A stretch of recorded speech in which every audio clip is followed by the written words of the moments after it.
What's up, and welcome back to my channel. So I'm gonna cut right to the chase. Since January, I have lost nearly 20 pounds. 20. That is an amount of weight that I never thought I would gain or lose. That is a considerable amount of weight that I'm still trying to kind of wrap my head around, because I literally just put it together last week that it has been almost 20 pounds between January and now, which is super cool, kind of wild, kind of crazy, and kind of wish that I documented more of that journey for you on here. But I mean, you know, what can you do? So with today's video, my goal is to bring you up to speed on all of the changes that I made in terms of my diet, my workout, my cardio, what worked, what didn't, all backed by science. There's actually some kind of cool new science I'm gonna throw in there, and then take you through a day in the life to show you how I've actually incorporated these changes into my lifestyle so that I can keep these results long term. All right, guys, so if you're excited for this video, make sure you shoot me a thumbs up. And if you are following along with our summer sculpt series, or if you want to follow along with that series because we literally just started it, then make sure that you hit the, it's not thumbs up, it's the subscribe button. Make sure you hit that button so you never miss a video from me. First things first, changes in weight come down to calories in versus calories out. If you want to lose weight, you need to be burning more calories than you're consuming, okay? In other words, you have to be at a calorie deficit. Now, if somebody tells you, oh girl, you don't gotta track calories to lose weight, they probably also have a lot of rules about when and what you can eat, which in the end has you at a calorie deficit. Okay, so the easiest way to understand all of this is by looking at the energy balance equation. Okay, so I'm gonna throw this up on screen. Now here, you've got the calories inside and the calories outside. Calories in describes any calories that come into your body via food and drink, right? Whereas the calories outside is a little bit more going on. You've got your BMR, your basal metabolic rate. This describes the number of calories that are required to maintain life as a human being, as you in your body. Next, you've got the thermic effect of food, TEF. Okay, now these are the number of calories that are burnt breaking down and digesting your food. After that, you've got the thermic effect of activity. Okay, so these are the calories that are burned through any form of structured activity or structured workout that you do. And then you've got non-exercise activity thermogenesis, or NEAT, which describes the number of calories that are burnt through spontaneous, unplanned, or just kind of unstructured movement that you do throughout your day. So digging a little bit deeper here, BMR describes the number of calories that are required to maintain you as a human being. In general, larger people will have larger BMRs, and smaller people will have smaller BMRs. Understanding that there's not a whole lot that you can do to change your overall size as a human being and in the immediate future, we're not really going to focus on this one because there's not a lot that we can do about it. Moving over to TEF, or the thermic effect of food, while there are some foods that take more energy to break down than others, the contribution of this to the total number of calories that you may burn in a day is so small that it's not really worth your time to focus on. Okay, so when we're looking at the energy balance equation, this leaves us with calories in via food and drink. All right, your calories out via the thermic effect of activity, so your workouts and structured activity, as well as calories out from non-exercise activity thermogenesis. These are three things that when you're trying to lose weight, you can work on and you can develop a strategy around to make sure that you're coming out at a calorie deficit. Now, assuming that you want to get sculpted, not skinny fat, you should aim to lose between 0.5 to 1% of your body weight per week. All right, so for a 150-pound woman, that's about 0.75 to 1.5 pounds per week. When you try to lose weight at a faster rate than this, you'll run into issues with muscle retention. Muscle is what gives you shape. Muscle is what gives you curves. Muscle is what's going to get you looking sculpted, not skinny fat. Understanding that, most women can achieve this rate of progress using a 10 to 20% calorie deficit. Okay, so again, using our example of a 150-pound woman, let's say that her maintenance intake is 2,000 calories. Okay, so eating 2,000 calories every single day, she's not going to gain weight, she's not going to lose weight. All right, from there, we're going to take away 10 to 20%. Let's say we go with the 10% or 200 calorie deficit. You can either eat 200 less calories, you can burn 200 more calories by increasing your daily activity levels, or you can burn 200 more calories by increasing the intensity of your workouts or adding in some structured cardio. Something I noticed when I was in this cycle of trying to lose weight and falling off track was that I had this kind of funny in hindsight pattern where whenever I was trying to get back on track, I would add in more cardio, I'd crank up the intensity of my workouts, and I'd try to burn more calories, which I wouldn't say it worked really well. I'd say I could stick to it for the first couple days. But then after that, I just got this overwhelming and unbearable sense of hunger, right? And again, I'd blow my diet, I'd fall off track, and I'd be right back where I started. A 2017 research review showed that the relationship between physical activity and calorie intake looks something like this. At low levels of activity, calorie intake is increased because appetite control is out of whack. As you increase activity, appetite control improves. However, when you increase activity to the extreme, as many people do when they crank up the cardio, appetite will sharply increase as well. And so when I read this review, it all made sense. I was cranking up my cardio way above what I was used to. I was cutting my calories honestly pretty low. And so I'd make it a few days before that increased appetite caught up with me, I'd cave, and then I'd feel like a screw up. And so that's why this time around, I focused on just nutrition first, all right? I didn't try to crank up my cardio and cut my calories at the same time. I didn't try to achieve a million things at once. I literally just started with nutrition and focused on getting a handle on that and mastering my calorie deficit from the start, all right? So to give you an idea of how I calculated that calorie deficit, how I set up my diet, I'm gonna throw a calorie calculator up on screen now. I'll link this down below for you, but it's as simple as following the instructions, plugging in your numbers, and then getting your daily calorie and macro targets. Later in this video, I'll show you how exactly I track my food, but for now we're gonna move on to the physical activity side of things. As I mentioned earlier, cranking up your cardio as a standalone strategy probably isn't your best bet for long-term weight loss. I mean, more times than not, it's just going to leave you feeling hungrier, grumpier, and overall having a harder time sticking to your diet. It's for this reason that this time around, I didn't use cardio as my only tool for getting lean. Instead, I focused on my nutrition first. I did cardio maybe 2 times a week, and it's only now, after I've lost all that weight, that I'm starting to increase cardio a little bit to improve my running as well as to burn some extra calories. Moving on to weightlifting, what's really important to understand is that in order to maintain muscle and maintain shape and curves as you lose weight, you need to keep challenging your muscles, okay? If you don't challenge your muscles, like if you don't use it, you literally lose it. You will lose your curves, you will lose your shape.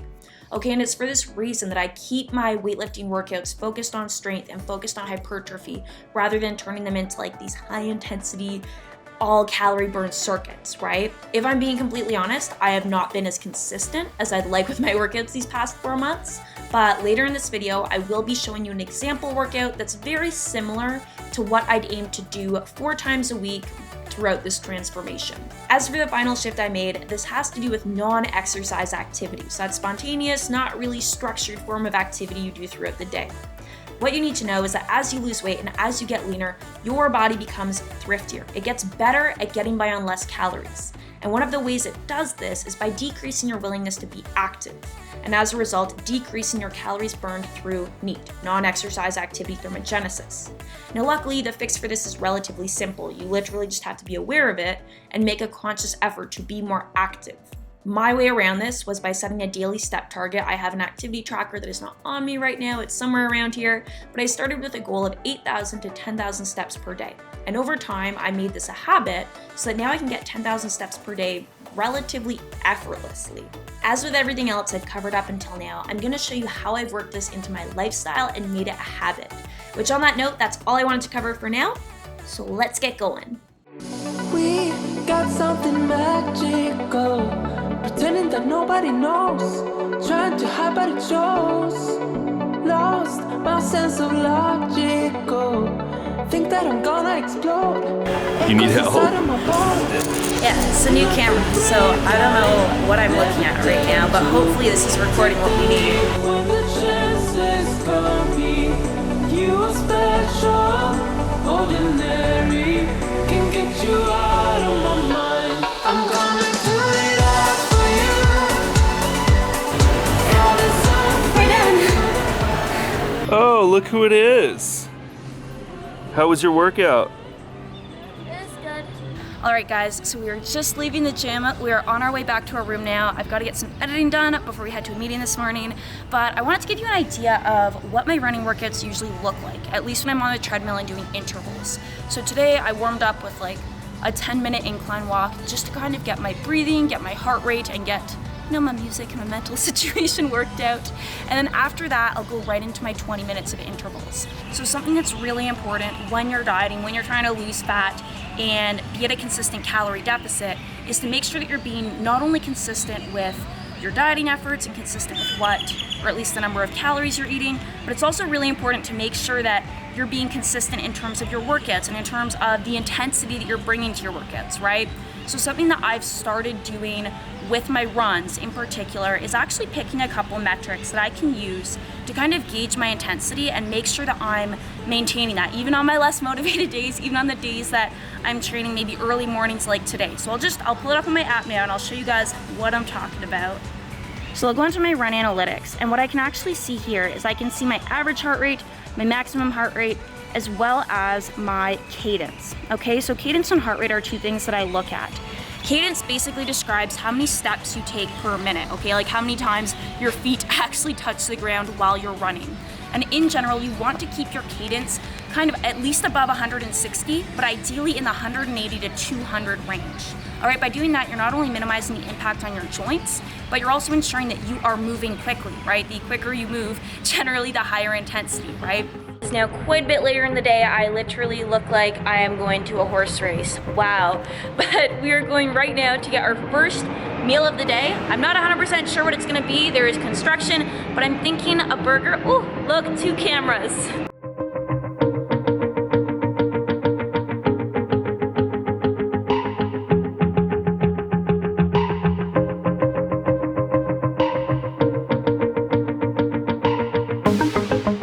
Meal number 1 of the day. So since I'm not weighing or measuring anything that I'm eating today because I'm traveling, I'll be tracking my intake using something called the breakdown method. All that means is that I'm going to break my meals down into their parts, then do my best to estimate how much of each part I ate. For this meal, I ate a combination of the salad I ordered plus a few bites of what Jeff had. Since I'm not eating at a restaurant where the nutrition info is listed, I'll be estimating everything from scratch. What makes this easiest for me is to take a picture of the menu item, as this usually lists what's included, and then also take a picture of my meal when it arrives next to my flat hand. From there, I use my hand as a reference to estimate about how much of each ingredient is in my meal. While I didn't get a snap of this meal next to my flat hand, I've gotten pretty good at eyeballing my portions over the years, so here's the ending calorie count I estimated. One thing to pay attention to is that I also tracked the bites that I had of Jeff's meal. Bites add up, especially when they're of higher calorie foods like Reuben sandwiches, things with dressings or dips. So I erred on the side of caution, picked a similar entry in MyFitnessPal, and then estimated a little bit high. Flash forward to today's workout. Today I will be training full body 2 from the TFN Team Phase 5 program. So I'll be walking you through the workout as usual, plus sharing some of the tips that I use to keep my intensity up during every session. Alright guys, so one of the other ways you can gauge intensity with weightlifting, aside from just the weight you're lifting, aside from the RPE scale, is you can actually look at the velocity that you're moving the weight at. What I mean by velocity is how quickly you're able to move the weight during the concentric or push portion of the glute bridge. Something you may notice when lifting heavy weights is that as you progress through a set, you slow down and may struggle to complete those last couple reps.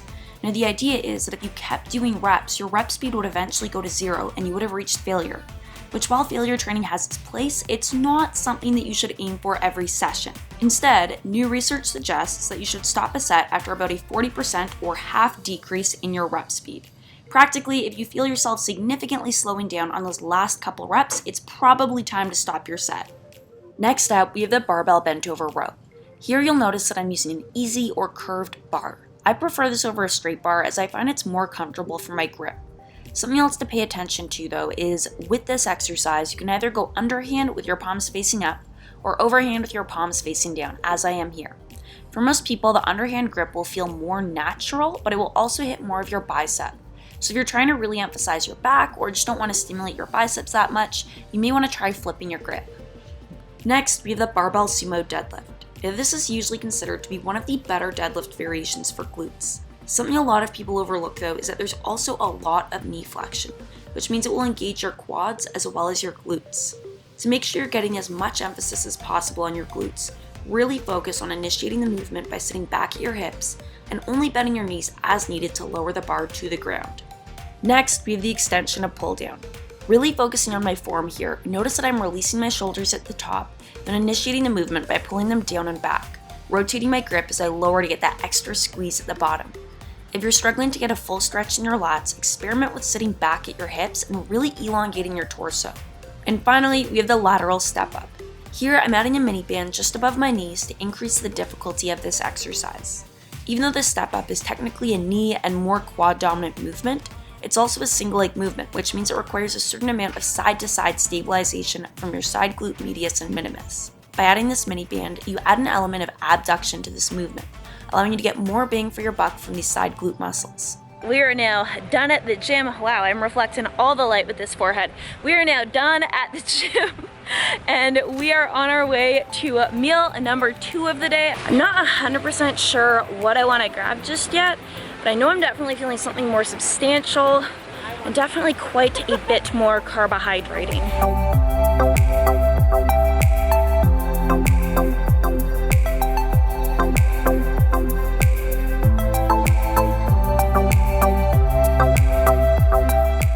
Tracking this next meal, let's start with the flatbread app. Now this was about the same size as one of those thin crust pizzas you get in the frozen aisle at the grocery store, so I'm going to approximate it as half of one of those. After that, I had another salad that I did get a picture of this time, so you can actually see how this whole process works. Starting with the avocado, rather than using my hand portion control, this one was kind of easy because avocado is a whole piece of, I believe it's considered a fruit. So I literally just tracked it as a third avocado because that's what it looked like to me. Next, we have the cotija cheese. Now, like I said, this salad was pre-mixed, so I couldn't really see what we were working with in terms of small mix-ins or dressings. So for this, I just kind of used a standard serving size that I've seen on most dressing and kind of like topping containers, and that would be 1 ounce. Moving on to the corn, again, this is one of those smaller ingredients that just kind of gets mixed in there and hidden. But when you think about it, and when you look at your hand portion control, 1 fist is 1 cup. It looked nowhere near that to me. It didn't even look like a half cup. So I estimated this as about a 1/4 cup of corn. Moving on to the cranberries, there were hardly any of these mixed in. Usually, and I've just learned this over the years, but usually when there's something included as a topping or as a garnish on a meal, it's anywhere from between 1 tablespoon to 1 ounce. Since I didn't taste that many cranberries, I assumed the lower end of that spectrum. As for the greens in this, greens have hardly any calories, so you could really be pretty lax with your estimation here, but I estimated 50 grams of spinach and 50 grams of rocket. Is that right? I don't know. They're so low in calories though that it doesn't really matter.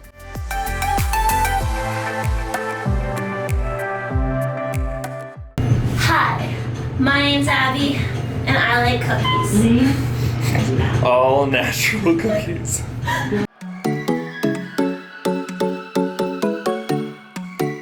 I finally got the chocolate chip cookie that I had my eye on all week that has been sold out every day, and I'm like so excited to try it. It has pecans and chocolate chips, and do you see this thickness right here? Do you see this thickness? I won't say much about this cookie. It was delicious, but I did want to touch on something that I posted to my Instagram, and that is that eating cookies, eating pizza, eating whatever the heck you want can be perfectly healthy. Kind of like I touched on at the start of this video. There are a lot of misconceptions out there about the rules that you have to follow when dieting, when in reality, getting results is not that tough.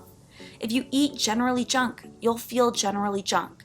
If you eat generally well, you'll feel generally well. If you're at a calorie deficit eating mostly nutritious foods with a cookie here or there, you will be perfectly fine. It doesn't have to be a cheat day. It doesn't have to be you falling off track. This can literally be your lifestyle.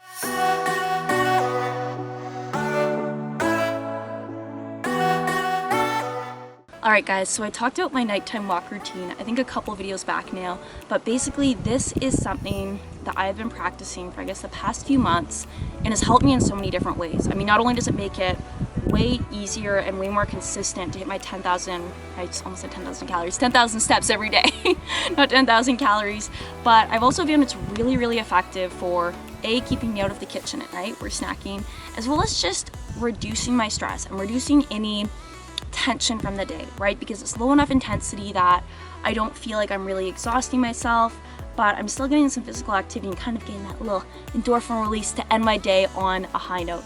So that's what we're doing right now. I'm finishing off my steps for the day, and I'm enjoying the beautiful nature and scenery and obviously bugs in Arizona.